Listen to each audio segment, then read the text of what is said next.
Para pemirsa yang berbahagia, ada beberapa poin-poin penting yang kami mau pesankan pada diri kami dan kepada ikhwah dan akhwat sekalian. Yang pertama, kita wajib untuk meyakini bahwa apa yang terjadi hari ini dan sejak berapa bulan yang lalu, bahkan sejak akhir tahun 2019 yang lalu, merupakan takdir dari Allah Subhanahu wa taala yang telah Allah Subhanahu wa taala tetapkan sebelum diciptakannya langit dan bumi ini. Bahkan Nabi kita sallallahu alaihi wasallam telah mengabarkan bahwa semua yang terjadi telah ditetapkan oleh Allah 50.000 tahun sebelum diciptakannya langit dan bumi ini. Dan apa yang ditetapkan oleh Allah Subhanahu wa taala sebagai ketetapannya, dialah ketetapan yang penuh dengan hikmah. Ada hikmah balighah, hikmah yang sangat tinggi yang terdapat dalam setiap ketetapan Allah Subhanahu wa taala.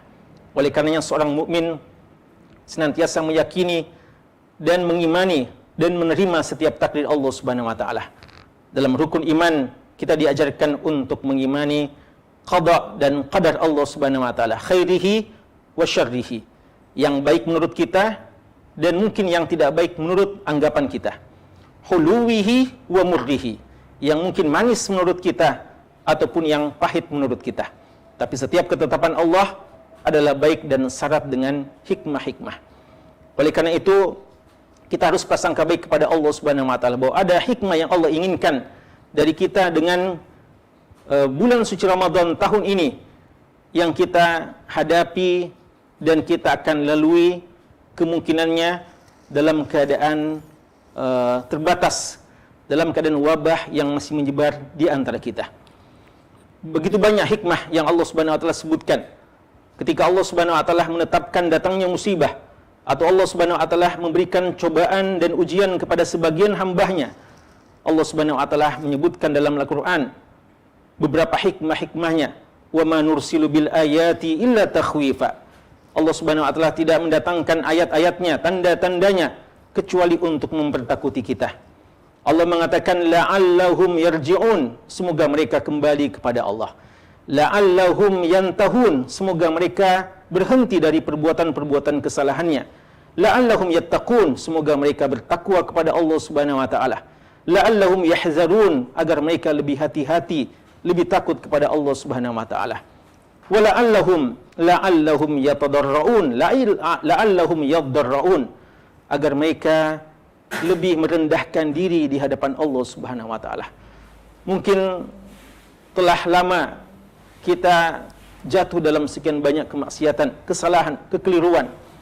Lalu tidak ada yang menghalangi kita, tidak ada yang menghentikan kita dari kemaksiatan tersebut kecuali setelah datangnya musibah-musibah ini.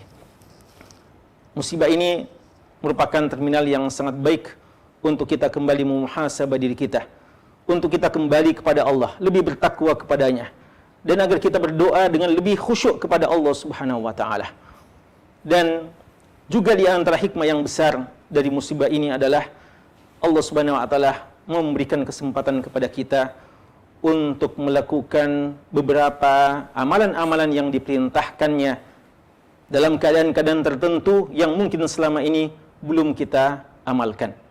Beberapa sunnah-sunnah Nabi kita sallallahu alaihi wasallam dalam keadaan-keadaan tertentu yang belum kita laksanakan selama ini. Karena Nabi kita sallallahu alaihi wasallam sebagai seorang rasul dan nabi selama 23 tahun menjalani tugas kenabian dan kerasulannya telah mencontohkan sekian banyak sunnah-sunnah kepada kita. Beliau pernah hidup di masa ketika agama ini masih sangat asingnya. Ketika berada di Mekah, lalu setelah itu beliau berada di Madinah, beliau menghadapi berbagai macam cobaan dan ujian, sehingga begitu banyak sunnah-sunnah yang beliau ajarkan. Bagaimana sunnah ketika kita dalam keadaan senang dan bahagia, dan bagaimana sunnah-sunnah ketika kita dalam keadaan kesulitan dan ketika kita ditimpa musibah oleh Allah Subhanahu wa taala. Mungkin sebagian sunnah tersebut selama ini belum kita amalkan kecuali ketika datangnya musibah ini. Dan yakinlah sekali lagi, yang merupakan ibadah dan yang Allah cintai adalah ketika kita melaksanakan apa yang Allah perintahkan, bukan sekedar ibadah yang kita sukai. Mungkin sebagian di antara kita mengatakan, saya sudah begitu suka melaksanakan solat tarawih secara berjamaah di masjid. Mungkin di antara kita mengatakan, saya sudah begitu suka melakukan ibadah ini dan ibadah itu, yang selama ini saya lakoni, yang saya lakukan, dan saya sudah merasakan kelezatan ibadah pada saat melakukannya. Maka kita katakan bahwasanya mungkin Allah menginginkan kita untuk beribadah dengan ibadah dalam bentuk yang lain. Dan bukankah Allah Subhanahu wa taala telah menguji nabinya, Nabi Ayub alaihissalam, seorang nabi dan rasul yang tugas utama beliau tentu saja menyampaikan risalah agama ini. Tapi Allah Subhanahu wa taala telah menguji beliau 18 tahun beliau berada di atas pembaringannya. Tidak mampu untuk melaksanakan tugas kerasulan beliau. Namun beliau bersabar dan itu lebih baik bagi beliau. Dan bukankah Nabi kita SAW telah dikeluarkan dari kota Mekah, diusir dari kota Mekah oleh kaumnya. Padahal kota Mekah adalah kota kelahiran beliau. Dan lebih dari itu, kota Mekah adalah kota yang paling mulia, Ummul Qura. Kota yang paling utama di sisi Allah Subhanahu wa taala. Tapi beliau dikeluarkan, beliau diusir, dan beliau rela dengan takdir Allah tersebut karena yakin bahwa ada hikmah di baliknya. Bukankah para sahabat-sahabat Nabi SAW setelah mereka bermukim di kota Madinah dan mendengarkan begitu banyak keutamaan-keutamaan berdomisili di Madinah, begitu banyak keutamaan-keutamaan melaksanakan ibadah di Masjid Nabawi, namun setelah mereka mengetahui itu semuanya, datang tugas berdakwah. Maka satu persatu di antara mereka ditugaskan oleh Nabi SAW untuk meninggalkan kota Madinah. Ada yang ditugaskan ke Yaman, ada yang ditugaskan ke Basrah dan yang lainnya. Bahkan ada yang ditugaskan ke tempat yang sangat jauh. Mereka rela meninggalkan Nabi mereka SAW. Mereka rela meninggalkan kota Madinah karena mereka tahu bahwasanya apa yang mereka lakukan nanti juga adalah ibadah yang dicintai oleh Allah Subhanahu wa taala. Dan bukankah para sahabat ketika awal-awal disyariatkan salat tarawih, mereka begitu bersemangat untuk salat di belakang Nabi SAW. 1 hari, 2 hari mereka berjamaah dengan Nabi SAW, hingga ketika akhirnya Nabi SAW meninggalkan salat tarawih secara berjamaah karena khawatir waktu itu akan diwajibkan kepada umatnya. Para sahabat sangat ingin melakukan salat tarawih secara berjamaah bersama Nabi kita SAW.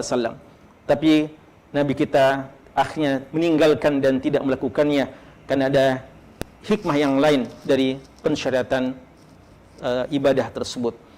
Karena itu sangat benar definisi ibadah yang disebutkan oleh Syekhul Islam Ibnu Taimiyah rahimahullahu taala ketika beliau mengatakan ibadah adalah ismun jami'. Dia adalah satu ungkapan yang menyeluruh li kulli ma yuhibbuhu Allah wa yardah, terhadap apa yang Allah cintai dan apa yang Allah ridhai. Minal aqwal, dari setiap perkataan, wal a'mal, dan setiap amalan, az-zahirah al-batinah waz-zahirah, yang batin maupun yang zahir. Karena itu ibadah adalah ketika kita melakukan apa yang Allah cintai, bukan apa yang kita sukai. Dengannya mungkin kita hari ini atau ke depan dalam bulan suci Ramadan, keberadaan kita di rumah dan keberadaan kita di tempat-tempat yang kita berusaha untuk menjaga diri di sana lebih baik daripada waktu ketika kita bergabung dengan manusia yang banyak yang akhirnya mendatangkan mudarat yang lebih besar kepada umat ini. Karena itu mungkin ya kita sempat bersedih, namun hilangkan kesedihan itu ketika kita yakin bahwa Ramadan yang akan kita jelang ini, apapun kejadian dan keadaan yang akan kita lalui, semuanya dalam ketaatan kepada Allah Subhanahu wa taala dan semuanya adalah hal yang dicintai dan diridhai oleh Allah Subhanahu wa taala.